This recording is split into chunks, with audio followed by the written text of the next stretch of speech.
Let's be honest, we are all fighting the exact same battle, right? You sit down, you're ready to do that one important thing, and bam, your brain is suddenly being pulled in a dozen different directions. Notifications, emails, the siren song of social media. It really feels like our ability to just concentrate is a muscle we've forgotten how to flex. But what if focus isn't just a nice to have? What if it's the single most critical skill for success in the 21st century? So why is it so hard to focus? I mean, it often feels like our brains are actively working against us. But here's the thing. This is not a personal failing. It's a side effect of the world we live in. And the good news?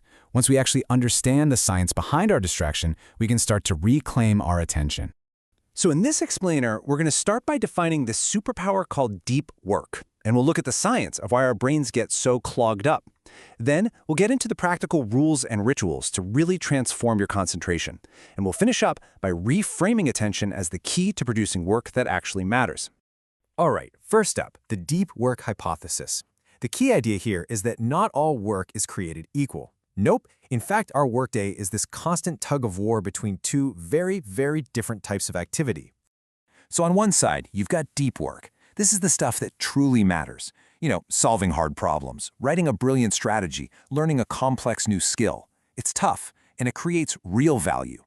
And then on the other side, you've got shallow work. This is the busy work, answering routine emails, scheduling meetings, posting on social media. It feels productive, but it doesn't really move the needle. So the really crucial question you've got to ask yourself is this: what percentage of your day is spent on each side? And this brings us to Cal Newport's core argument, and, honestly, the massive opportunity it presents. See, as most of the workforce gets pulled into this vortex of shallow, distracted work, the very few who can actually cultivate the ability to work deeply, well, they're going to become indispensable. They are the ones who will truly thrive. Okay, so if deep work is so valuable, why is it so hard? It's not enough to just want to focus. We have to understand what's actually happening inside our brains. This enemy of focus, it has a name, and knowing what it is the first step to beating it. And that brings us to this concept of attention residue. It's the scientific term for that mental fog you feel when you try to switch gears. You know the feeling. You might have closed your email tab, but part of your brain is still composing a reply or maybe stewing over some comment someone made. That residue, it just degrades your performance on the next task, meaning you're not bringing your full cognitive horsepower to the table. And just how bad is it? Well, researcher Gloria Mark at the University of California, Irvine, she put a number on it. After a single interruption, it takes an average of 23 minutes and 15 seconds to get fully back on track. I mean, think about that. Every quick check of your phone isn't a 30-second distraction. It's a nearly 25-minute tax on your focus. A few of those in a single morning, and you've basically thrown away hours of your peak mental performance. I love this analogy from Gloria Mark. It makes the whole idea so clear. Your brain is like an internal whiteboard. When you switch tasks without properly finishing the first one, you don't get a clean wipe. You're trying to write new, important information over these faint, distracting traces of what was there before. No wonder it's so hard to think clearly. And this isn't just some abstract idea, it's rooted in our neurochemistry. Deep focus relies on a very specific cocktail of brain chemicals, all working together. The main takeaway here is that focus is a physiological state. And just like any other physical state, we can actually train our brains to achieve it more reliably. Okay, so we've diagnosed the problem. Our work is getting shallower and our brains are clogged with attention residue. Now for the good part, the solution.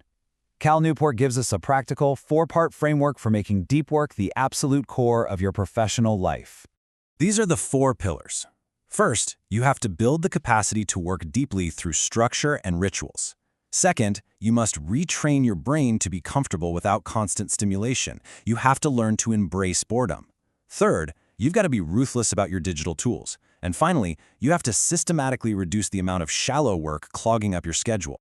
So how do you actually schedule deep work? Well, Newport suggests 4 philosophies. The monastic is pretty extreme. Think of a reclusive professor who eliminates all distractions.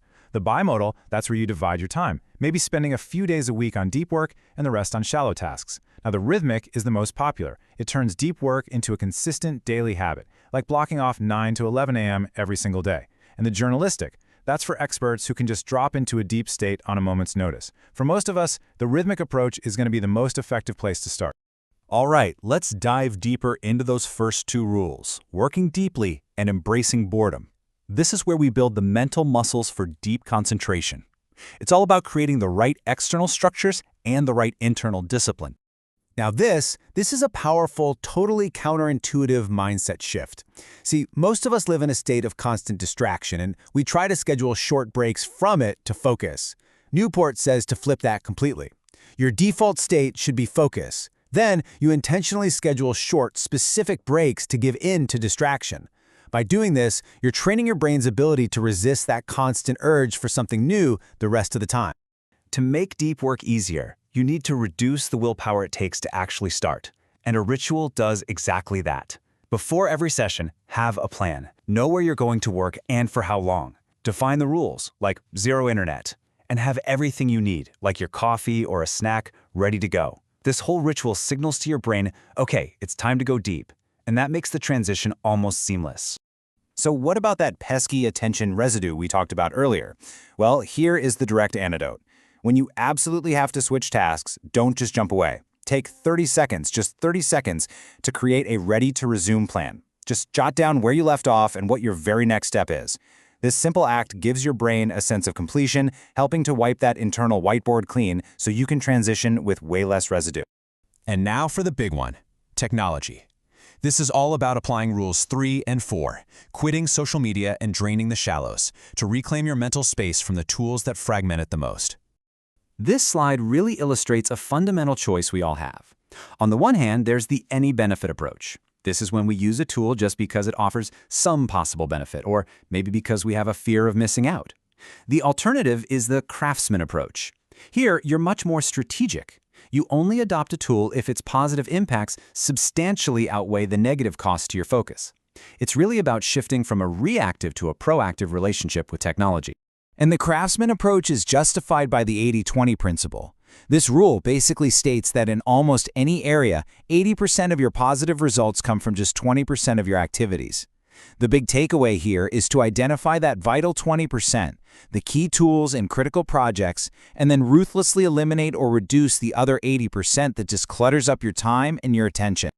So, let's bring this all together. Why go through all this trouble? Because mastering your attention isn't just another productivity hack. It is the fundamental skill for creating a life of professional success and, honestly, personal satisfaction.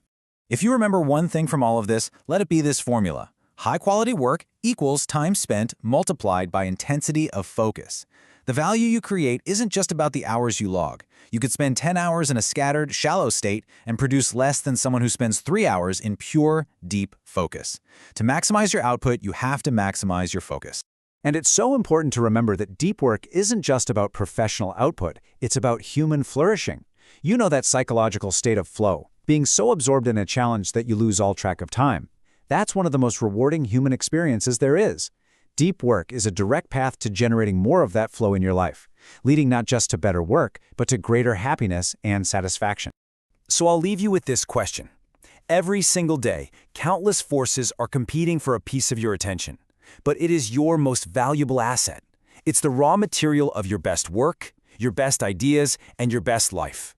The question is, how will you choose to invest it?